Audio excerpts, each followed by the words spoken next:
বিসমিল্লাহির রহমানির রহিম। সম্মানিত দর্শকবৃন্দ, আজকে খুবই গুরুত্বপূর্ণ একটি কথা আপনাদেরকে বলবো। আমরা প্রত্যেকটা মুসলমানই সবাই নামাজ পড়ি, নামাজ পড়ার চেষ্টা করি, সারা জীবন ধরে নামাজ পড়ে আসতেছি, কিন্তু একটি ভুলের কারণে আমাদের সবার নামাজই হয়তো নষ্ট হয়ে যাচ্ছে।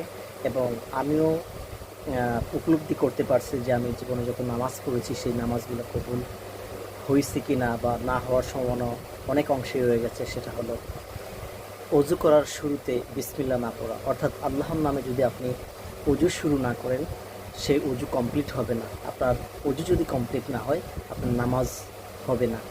তাই নবী করিম সাল্লাল্লাহু আলাইহি সাল্লাম বলেছেন, অজুর শুরুতে যদি আল্লাহর নামে অজু শুরু না করা হয় তাহলে সেই অজু হবে না। অজু হবে না মানে আপনার নামাজও হবে না।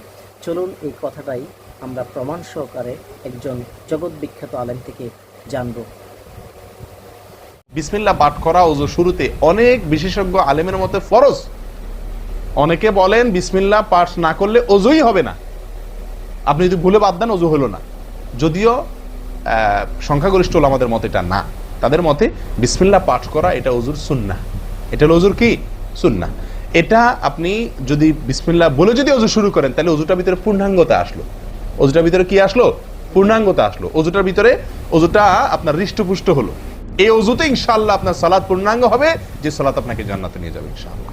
তাহলে ওযুর শুরুতে একটা প্রাথমিক ভুল হলো বিসমিল্লাহ ভালো করে না পাঠ করা। নবী সাল্লাল্লাহু আলাইহি ওয়াসাল্লাম বলেছেন, ইবনে মাজাহ হাদিস, লা ওযুআ লিমান লাম ইয়াযকুর ইসমাল্লাহি আলাইহি, ওই ব্যক্তির ওযু হবে না। হাদিসটি সহিহ। নবী সাল্লাল্লাহু আলাইহি ওয়াসাল্লাম বলেছেন, ওই ব্যক্তির ওযু হবে না যে ব্যক্তি ওযুর শুরুতে আল্লাহর নাম নেয় নাই, বিসমিল্লাহ বলেনি। এখন ওযু হবে না বলা হয়েছে,